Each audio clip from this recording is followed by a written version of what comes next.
We're with John Scott, 8-year NHL veteran who played 290 games in the National Hockey League, including the playoffs, racking up 566 penalty minutes, almost all of them majors. John, thank you for coming out. Yeah, thanks for having me. Johnny broke in from St. Catharines, Ontario, where you grew up. Yeah. Played a little junior hockey. Some memories of that, just growing up and playing hockey in the St. Catharines area. It was just fun, you know, you're playing with your buddies, you kind of play hockey in the winter, lacrosse in the summer, so you have these group of kids that you pal around with the whole year, and it was just fun. The parents would go away on tournaments, and it was just like a little, almost a fraternity where you hung out with these group of 20 kids pretty much for 10 years straight, so you kind of build those relationships. And whenever I look back on my junior years in St. Catharines, it was always, you know, good times. We had good teams, but I think more, it was just fun, you know, it wasn't really about the winning, losing, it was just a good time with the guys.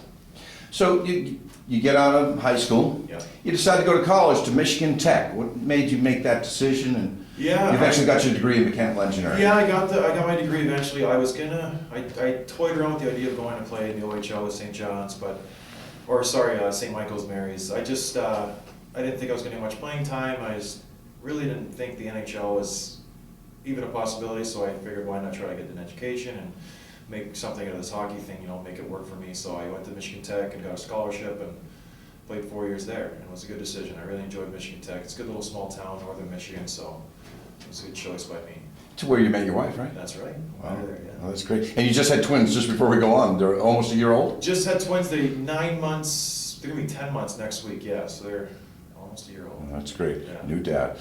So then after Michigan Tech, you hook on with the Houston Aeros of the American Hockey League, and you play the better part of 3 seasons with them. Talk about the experience of playing professional hockey in Houston and how you developed as a player in terms of defining your role. Yeah, it was strange. I didn't really know what to expect after college. I didn't know I was gonna sign with anybody, so I luckily signed on with Houston. They wanted to, you know, see me play, so I signed there for a 1-year contract, and I didn't know what to expect. I was a defenseman in college. Obviously, there's no fighting, so I wasn't really a fighter. And then you go into this league, and you're expected to fight because everyone looks at you and like you're the big guy. And I got challenged left and right. And my first year, I said no a lot just because I wasn't confident in myself. I didn't really know how to fight because all these guys in the AHL were coming out of the WHL, the OHL, or they've been fighting since they've been 16. And here I am, I'm 20, 21, and I've probably been in a handful of fights, you know, so. I turned in a lot of fights. I just kind of tried to play the D-man role, like shut down D-man, maybe third, fourth pairing or whatever. And that's how it was the first year. Then the second year, I kind of started to fight a little more, and then it kind of evolved my role. So basically, you want some, you'll get some, Exactly. all right? And then you had to defend yourself. It's Yeah. like, hey, I don't want to hurt you, but okay. Well, it wasn't, I don't want to hurt you. It's like, oh, okay, I don't know if I'm going to be able to fight. Like, I don't want you to hurt me. I had zero confidence. So my first fight was actually versus the heavyweight elite DJ King. And we went into the game. It was about a month into the season, and the tough guys on my team in Houston said, don't touch this guy. Like, just stay away from him. I was like, done. Don't worry about it. I'm not gonna, you know, I'm not looking to fight anybody. And then lo and behold, we end up in front of the net and sticking each other. I'm not one to. If you're sticking me and, you know, give me shots in the face, I'm going to stand up for myself. We fought, and I did pretty good, and it kind of snowballed from there. The parent club, the Minnesota Wild, took notice of that. Yeah. And soon you found yourself just early into your 3rd season in the American Yes. Hockey League, found yourself getting called up. You guys, where were you guys in the middle of the United States at that time? Peoria, Illinois. Yeah, we were in Peoria, and Minnesota was in Calgary. We were just on a little road trip. I think it was like a 2 or 3 game road trip where you just kind of in and out of Chicago. And they called me up, and they said, we want you to play in Calgary that day. They had a couple of injuries too. I think Sean Hill got hurt, and maybe somebody other D-man was sick. But they're like, yeah, we need you tonight. Go to the airport, bring your stuff, let's go. So I go to the airport, ready to take off, and then I didn't have my passport. So I'm at the gate, I'm Canadian. My passport is being sent to Calgary overnight for my now wife, was overnighting it. And yeah, like the lady at the gate wasn't gonna let me on the plane. I was losing my mind. Like, I'm just like yelling at everybody, trying to get. I thought they were gonna call the cops and arrest me. I was just so upset because I Opportunity of a lifetime. had to get on that plane. And yeah, so they told me no, sent me home, sent me back down to Houston, and I was just devastated. Wow, and you thought that was it, that was my chance? Yeah, young kid. I thought, you know, you get one shot to kind of prove yourself, make an impact, and my one shot was foiled by some old lady at the gate. But a couple of months later, the call came again. Can you tell me how that came about and you had your passport? I was in Houston, so I packed a bag, I triple, quadruple checked for my passport, and went to Minnesota. We played in Minnesota my first game versus Detroit, which was cool because all my family, well, I now live in Michigan, so it was kind of neat to play versus Detroit. My first shift, I lined up with Lidstrom, Zetterberg, Datsuk, and it was very cool. Yeah, cool experience. Wow. Now that Minnesota team was tough as nails. You had Derek Bugard, some other pugilists and enforcers as well. We were pretty tough. You know, we could hold our own. I think whenever teams came into our building, they were a little nervous. Yeah, me and Boogie were quite the twosome duo.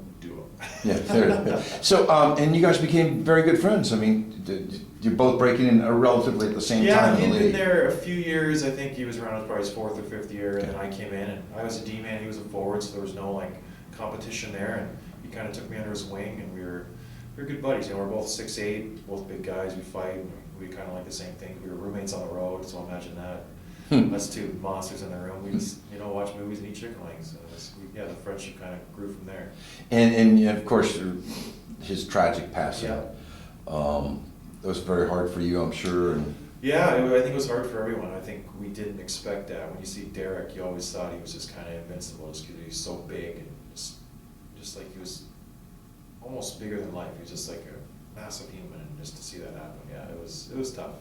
He moved on to another club, and then you became the enforcer by default. Yeah.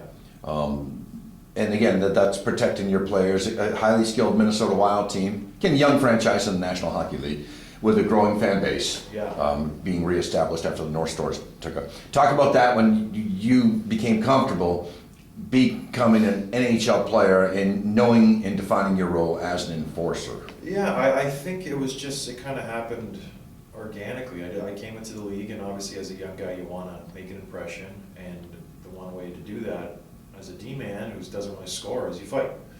You try to make big hits, and you fight. So I came in, I got into a few fights early on, I did well, I kind of beat up a few well-known guys, and I think that caught the eye of the GM and the other tough guys around the league, and that kind of solidified me as one of the heavyweights of the league. So. The rest of the league took notice. Yeah. And immediately, knowing that fighting is being removed from the game, and I use the word removed, it's not being evolving out. The game is drastically changed, where players are ultra quick, wearing armored suits. It's not the own drop them and settle the score here, and that'll be that 5 for each. With Minnesota, establishing your role as an enforcer, was it a blow to you to move to Chicago? Can you describe that? How did that happen? Yeah, it's funny. I didn't see myself as an enforcer in Minnesota. I was still playing defense. I was playing, decent minutes. I enjoyed playing defense, and I thought the fighting was just a part of my game. And then when I went to Chicago, that's where I kind of made the transition slowly to forward. We had a lot of good D-man on the team, and there was a couple injuries up front. And Q just said, "Hey, we need a body. Go play forward." And it kind of started there. Just injuries, and I started playing forward. He said, "You're not half bad. You can keep up. You're good. You've got good speed for your size." And then next thing you know, I played more and more. And as a forward, you don't get as much ice time. So when you're out there, you want to make an impression again, and you're playing against the other team's tough guys, and they want to fight. So that's where it started. And you were on a Chicago team. I guess you just missed some cups. You were between some Stanley Cups. Don't remind me.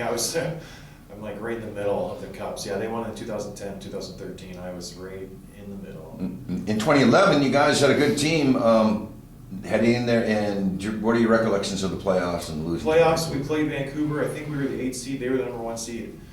They stormed out to a 3-0 lead on us in the series, and everyone thought we were dead. And then Q threw me in the lineup. I think that's the series when Torres nailed Seabrook behind the net, and so Seabs was hurt, and I went in. I played game 4, 5 at defense, and we won those games going away. Like we routed them, and then game 6 I played forward, and we won. Then we went back to Vancouver for game 7. We had all the momentum. It was never been done before to come back from down 3-0, and I thought for sure we were going to win. And Q pre-game skate, he goes, "Scotty, you're out." I'm like, "What?" Like, I am. What happened? Like, we won 3 in a row. We're doing well. He's like, "Sorry, we're going to play the young kid," because I didn't get much ice time the game 6 as a forward, but I figured, we're on a streak. And he took me out. We lost game 7 in overtime. What did he say to you after the game? He said, I should have put you in there. I made a mistake, my bad. I was like, yes, yeah, it was. And amazingly, your winning percentage, when he dressed you, and like you said, you were versatile. You could play both the blue line and play a forward position. But your teams, more often than not, your winning percentage as a player, if you look back, is pretty high. Yeah, I think, like you said, I played around almost 300 games, and I bet you of those 300, I've won close to 200 games. So, Wow. yeah, you know, I've been on some bad teams, you know, some lean years in Buffalo, but overall, I think my winning percentage is pretty good. So you move on for the Blackhawks. How many seasons were you with them? 2 with the Hawks. I got dealt right at the deadline of my second year to go to the Rangers. To the Rangers. And I just spent a cup of coffee there for the playoff run. Well, if you could talk about that experience. First of all, moving to the big city, the distractions. Yeah, it's funny you think of Chicago as a big city because I really didn't know much about Chicago, and I go there and it was big city, looked great. I love Chicago. And then you go to New York and it's Chicago on steroids. It's crazy. So we lived right downtown Manhattan. We lived kind of in Hell's Kitchen. And we just had our first child actually in Chicago, so we got traded.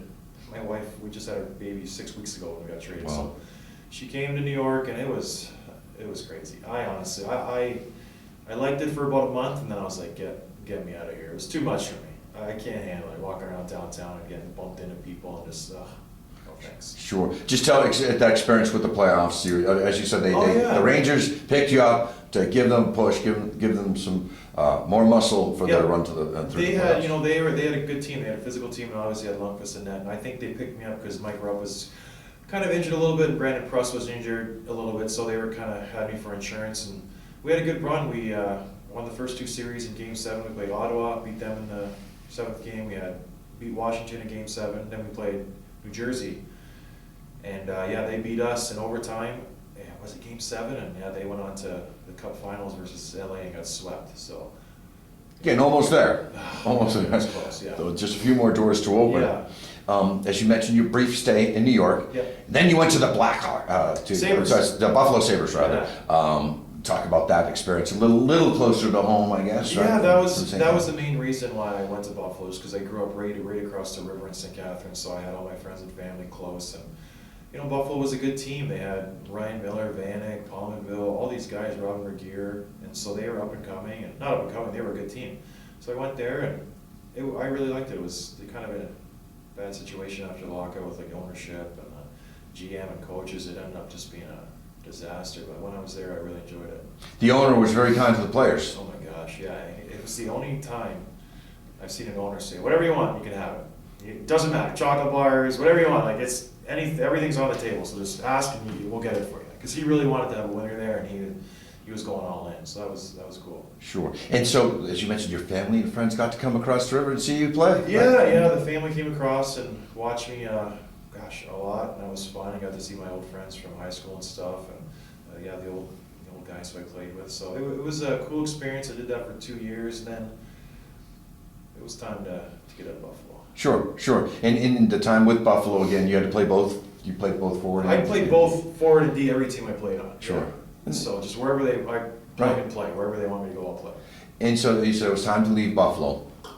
I believe the next stop was Arizona. San Jose. San Jose. I've been on a lot of teams. It's hard to keep track. So everybody I need went through a it. dictionary or something. Everybody. Dave McElwain played on 4 teams in one season, so yeah. I'm not that bad. Yeah, exactly. So you go to San Jose now, different climate again, totally different atmosphere. A good club. You meet some of the guys like with Marlowe. Oh, great! Jumbo, Joe Thornton. Great group of guys. Yeah, they were coming off where they actually were the first team to lose a playoff series, being up 3-0. So they were up 3-0 on LA, and then LA came back and beat them 4-3. And so they were kind of in a little bit of a downward spiral. I think everyone was panicking in San Jose. They didn't know what to do. So I came in there, and then you walk into a room, and it was just great. You know, you always look up to these guys. And Jumbo, I remember getting his autograph when I was like 16 in high school, and he was playing for the Sault Ste. Marie Greyhounds. I got his autograph. And, like you hold these guys up here and you meet them, and like it's always nice when they exceed your expectations. And he's one of those guys where he's awesome. Like everything about him, he's just generous, a cool guy. Like love to hang around. Just always wants to have fun. And so it was cool going in that room. All those guys like Couture and Pavelski and Jumbo and Marlowe and all these like great hockey players. So it was fun. a good franchise. They've just come up short, say the Yes. last 7 years. Yeah. They seem like they have all the tools, and it just doesn't click for them. And the window of opportunity for that franchise may be closing at this point. I in time. hope not. They had a good run last year, and the GM Doug, he's made a lot of good moves, like getting Martin Jones and Joel Ward, like little moves, and to kind of complement the stars. So this year they have a good chance to make a run again. So after San Jose, and then it's on to Arizona. Yeah. And again, another hot climate, different atmosphere, I imagine, for the fan base and the team. And it's tough to go from 100 degrees or 90 degrees into an acclimated building. Just talk about that experience. Yeah, it was fun. Arizona. It was. It's funny picking teams at the end of my career. It was more climate based. I played a big role in where I wanted to go. But yeah, going to Arizona, I've always heard good things about it. We lived in Scottsdale, good city, but no expectations playing there. Everyone predicted us to be last place, and we started the season on fire. We were second place in the West. We were doing well, and it was fun. It was a good group of young kids, then kind of mixed in with old grizzled vets like Shane Doan. He's been everywhere, seen everything. So it was a fun first half of the season. We were doing well, and then I got the All-Star stuff. Yeah, let's talk about that. Obviously, you're a legend on YouTube. You probably know that, and it's a legacy. I mean, you did your job, and I've done this work a long time with veterans like Chris Nyland, Darren Langdon. Some enforcers can't deal with it post hockey. Yeah. Obviously, you're very intelligent, very articulate, a degreed enforcer. Yeah. So you're a fan favorite, and everybody's seen what you did in your fights. You honored the code, and Terry O'Reilly said that about you. Is when somebody said that's enough, and I remember the Westgar one where you gave him some plastic surgery, and he tapped you, said I've had it, that's it. You stop, and that's the way you do it. Or you look to the ref because you've given this guy going over enough already. Yeah. Point proven. Have you ever gone back and talked to those guys after the game in terms of that? Not after the game, but you run across them, during the season, even in the off season when you're training and stuff and skating before the season starts. But yeah, you run across them. And they're all nice guys. There's a handful of guys that are pricks and you don't like them, but for the most part, they're all nice guys and you don't want to hurt them or anything. So whenever I fought, I always tried to just, if you won the fight, you don't have to hurt somebody or you don't have to embarrass them. So that's where I tried to draw the line there. Unless you didn't like them, then you want to hurt them. Sure. or it's hit or be hit, right? Yeah. So talk about your injuries with your hands. How are your hands in that regard? hands came through pretty good. Obviously, like scars and stuff, and a little swelling. I can't bend this pinky at all, but broken hand a little bit. I think everybody goes through it. And then I kind of ripped my thumb off in a fight one time, and I had to kind of put it back on. But other than that, pretty good. So you then you're a fan favorite. You're leading the All-Star balloting for the 2016 All-Star Game. Yeah. You end up being the leading vote getter. You're named captain of the Pacific Division team, collecting 2 goals in the tournament. You're named All-Star MVP, NHL Player of the Week, and all the while there was. Let's talk about this. They were trying to keep you out of the game. They were trying to run you out of the league, and those are my words. Let's just cut for 1 second. I want to change the card here. Okay, I'm going to go back to that. Did you get that preface statement, or did we miss it? I got that. So She was just about to die. So, okay. So you got the question, Yeah. and then we'll go to his answer. Yeah. And feel free to speak. I'll say those are my words, but I feel I'm going to say Yeah, what ask you it think. again, yeah. Okay, I'm going to. Okay, great. And we got 20 minutes. So I'll tap you when we're at about 6, so you can do that. You got it. Okay, we're good.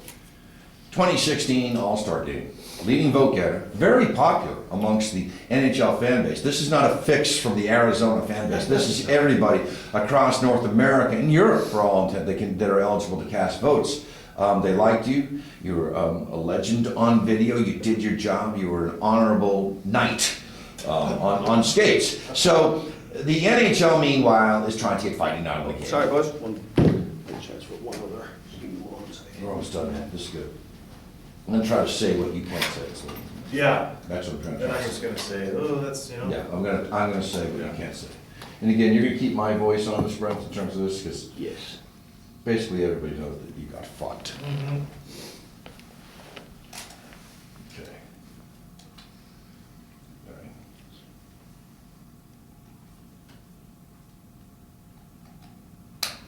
Okay.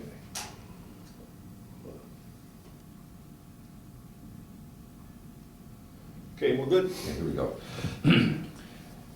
2016 season comes along. You're leading the NHL All-Star balloting. You're the fan favorite. You eventually are named Pacific Division All-Star Team captain. In the tournament itself, you'll collect 2 goals. Eventually, you're named All-Star MVP, and the NHL subsequently names you Player of the Week because they had to. Now, these are my words and not yours, but I believe that you were run out of the National Hockey League because they were trying to eradicate fighting, and that your job was of a bygone era, so to speak.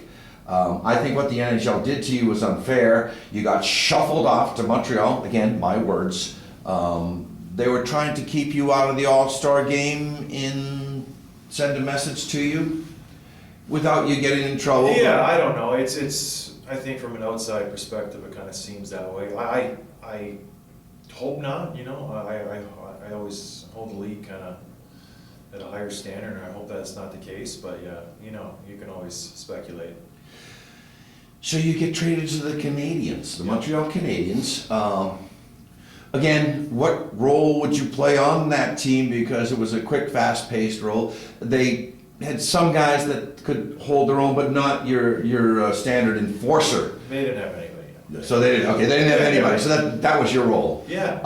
And your experience for the first time going into the Habs locker room, different from other locker rooms that you walked into. Say, when I went there, their season was over, for lack of a better word. They were kind of just playing out the stretch. They weren't making the playoffs, and I think everyone was just disappointed. They had a lot of expectations, especially with their start, now with the injury to Carey, and it was a very quiet room, just not a lot of life, and I think that's what you expect when you're in that position. And yeah, it was it was fun to go there. I really had a good time just experiencing being a Montreal Canadian, even if it was only for a few days, and I appreciate it. But yeah, it was. I felt bad for those guys. They battled. They had a great team, and it just kind of was a tough year for them.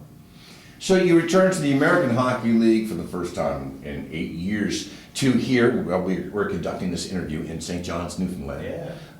And you returned and you played for the Ice Caps. Yeah. And then more kids. Tell me about that experience and what happened. Yeah, so I went to the All-Star game and that whole, debacle. To circus.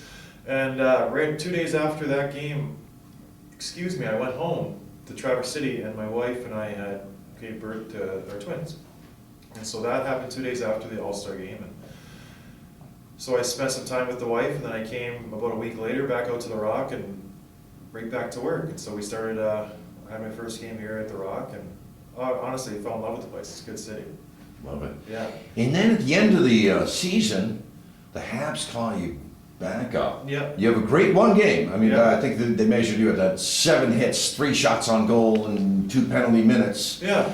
It was great to conclude your career as a Montreal Canadian. Not a lot of people can say they played for the Habs, and it was, it's a storied franchise. I've always, it's funny, growing up I hated the Habs. I was a Bruins fan, diehard. Bork was my guy. So it was kind of funny finishing off my career in Montreal, because I grew up just hating these guys, and then you finish it with the Habs and you realize it's kind of special, putting on that sweater, the original 6, like ending your career in like the most successful sports team in hockey. So it was special, and I'm glad I got a chance to do that. And everybody treated me great. It gave me goosebumps just going on that ice and getting the ovation that I did. The fans kind of welcomed me there, because they're smart fans, and I didn't know what to expect.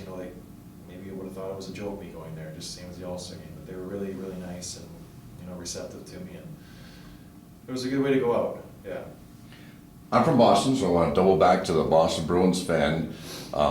Growing up, like you said, Bork was your guy growing up, and they had legendary players like Rick Middleton, Terry O'Reilly. You made a comment when we met just recently saying, Boston hates me. And I'm saying, no, John, they don't hate you. And I tweeted out a photo of you, and there was 62 likes in 20 minutes and 190 likes in an hour. You, because of your battles with Chara, Thornton, and the hit on Erickson, first with Sean Thornton, who was a gladiator, just like you, honored the code. I remember that you hit him, I believe, in the neck. And the next game, he's got to, by default, challenge you again. That's just the way it is. And not telling me exactly what was said between you two guys, but again, part of the code of the enforcers. What did he say to you, and what did you say to him? Yeah, I expected, not retribution, but he's gonna try to fight me again. That's kind of what happens if you get your, clock cleaned by somebody. You wanna make it right. So I expected him to come out and fight, but he just said, listen, I'm still not myself, and yeah, we're not gonna do it tonight. And I was like, fine with me. He was a legendary tough guy, and I think I did well that one fight, so yeah, I'll leave it at that. Cool. He also played here for a while at St. John's Oh, as is that well. right? Oh yeah, absolutely. For Okay. St. John's earlier in the American Hockey League, he began his career here. And then with Chara, who's almost your height, right? You guys are roughly 6'8", 6'9". Yeah. Running with him, and then you laid out Louis Erickson head down.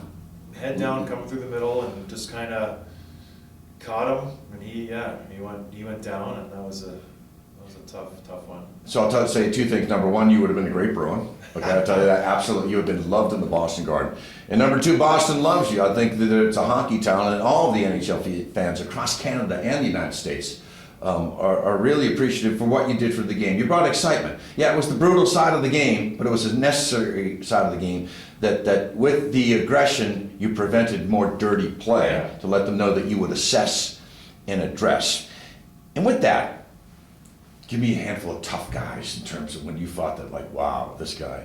If you look back in your career, and you're lucky, did you ever suffer a concussion? Not not in a fight. Okay. It's funny, my only concussion was, I think I was playing Boston, and someone kind of took my feet out, and I fell back and hit my head, but yeah, I was lucky, I only had a few minor ones. In terms of tough guys that you can remember.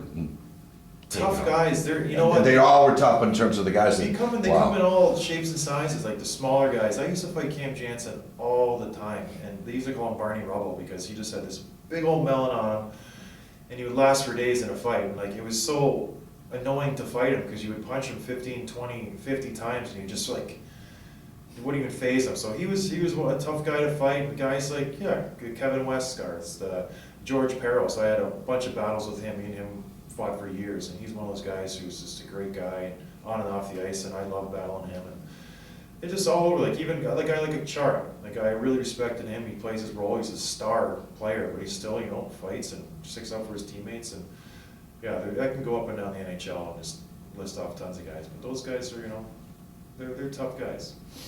You're out. You're done. Are you done? Have you retired officially, or would you go back, or have you made a decision? Not officially, but yeah, I'm done. Yeah.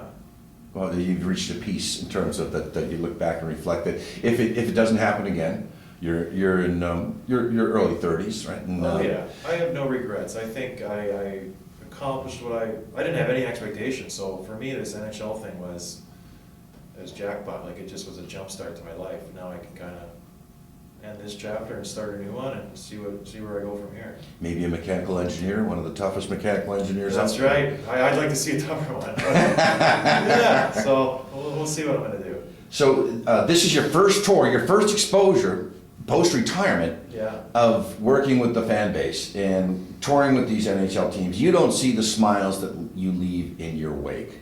The kids, when we travel with the legends, it's the parents that know who these players were. Yeah. But the kids all know you, and it was like Santa Claus on some of these kids' faces. The 6-year-old, right, that doesn't just know to come.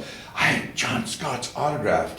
The joy that you brought, I just want to say thank you. I've been doing this for 25 years, Yeah. man, and I haven't met guys like you. Again, articulate, just a nice guy. But the joy that you brought to these kids this past week, you should be commended, sir. And I hope that we tour with you again. Thanks. Yeah, it's been a fun tour. Yeah, it's funny. The kids are great. The parents. Yeah, it's been a good time. I really enjoyed it. You took every single selfie, and you took time well after the game before guys were showered and getting out of the locker room. You're still in your gear. Well, every one of these kids now has a phone. It's unbelievable. It's like, So where do every you get self- these phones from? Exactly. So, yeah. No, it's cool. I enjoy doing it. So. This program is called Superfan. Yeah. And we spoke of the superfans, of the people that love the game, that are having dreams come true in terms of meeting their heroes in the National Hockey League or members of a team that they loved. We have Ryan Preston as our superfan. Yeah. Some reflections on that, and you also assisted on his goal. Talk about that. So Ryan, great guy. We met him a few days ago, and he's been kind of hanging out with us the whole trip, and it's funny. It's been a super fan for him, but we've had just as much fun hanging out with him and getting to know him and his wife and all his family. So we've been trying to get Ryan a goal for 2 games, and it took until the 3rd period of the 2nd game to get him a goal because, man, he's been working for it. We've been giving him lots of shots, lots of opportunities, but luckily last game I had the chance to kind of keep the puck in, and he was in front, and I fed it to him, and he just blasted it home. So that was a cool thing to have him score that, and all the guys come out and congratulate him, and we had a couple pops after that to celebrate. And yeah, he's a good guy. We're going to play tonight, and hopefully we can get a couple more. Your favorite football team is the Buffalo Bills. Obviously. Yeah, from St. Catharines. Yeah. Are you, now that you walk away from the game, are you Sabres? Is that your, oh, you're still a Bruins fan? Bruins. All right, man. Yeah. All right. Yeah. No, it's funny. I don't have a hockey team anymore. I'm too close to the game. Sure, I don't like it. sure. I try. Yeah. Sure. Neutral. Finally, just for anybody that has a dream, you said you never imagined you'd be in the National Hockey League. Like any kid, you dreamed of it, but you were realistic with your expectations. And then, wait a minute, if I work hard enough, if I do the right things, listen to my coaches, train hard enough, Yep. I got a shot. I knew my role. I did my job. Any advice to any young hockey players out there? Obviously, the fighting part of it may have evolved out of the game. Yeah, you're not gonna get there the way I did, but no, I didn't come in as a fighter. I just think you just work with what you have. I wasn't the most skilled player. I wasn't the most talented, so I busted my hump to get to where I am today. And I never really expected anything, and I always worked for what I have. So I think kids, when they come in today, I don't like their attitude a lot of times. I think they just expect things. They just assume things are gonna happen, and it's refreshing when you come across kids who actually work hard and they're humble and they wanna, work at their craft, and that's their game, and not just sit there and do toe drags and do silly things. Like, if you're gonna play hockey, you gotta work at it, and that's just how it should be. And you can tell the kids who do it, and those are the ones who, move along and they go up in the ranks, and the ones who just sit there and do these stupid stick tricks, those guys fall off quick. So, just work, and just stay humble. Great. John Scott, thanks for joining us on Superfan. Yeah, thank you. Cool. That was awesome, man. You are the best. Excellent. You're the man. Excellent. I'd love to get your email address. Did I give you my card at all? 'Cause You if you're did. in Boston, I you can wanna send go you to an email. Yeah, and if you ever want to go to Boston, go to a Red Sox game or something like that, or even just meet the Bruins, I mean, like I said, you would have been a great Bruin. You would have been God. Like when Knuckles came back to the Bruins. Yeah. You know, I would have loved to play there, honestly. Oh. That would have been. I mean, it's just, but if you're in town, I work with the Patriots. And Okay. I was the one who got in Tom Brady's face when he was late. Very 2000, right? We're doing a celebrity softball game. It's July, just before camp opens. We're waiting for the 9th guy. Okay, we're on Cape Cod. He comes running in. I go run. What the fuck are you doing here? Are you gonna go to camp late? Oh, I got lost. Well, you got lost. Well, you got a game. Look at this, 1,500 people. We could have gotten anybody except for a 6th rounder. Yeah. Come on, man. You never forget. And so I'm sitting down and talking to him after the game that summer, saying, Drew's gonna be here forever. Just don't get found out like Scott Zolak and take a snap. Just, maybe you'll get a job in Canada. Oh, I told this, and you got a good degree, University of Michigan, San Mateo, Silicon Valley. He never forgot. I said, but it ain't gonna happen. Oh yeah. No kidding. Oh yeah. You remember then one time I was in the stadium and Brian Hoyer I'm talking with, and somebody comes up and puts me in a headlock, and I saw this watch. And I knew it was him. I said, "Oh, look, you got a Mickey Mouse watch." So after that, it was good. And then Giselle, good Catholic girl, and Tom's a Catholic, and just talking with her, she's into the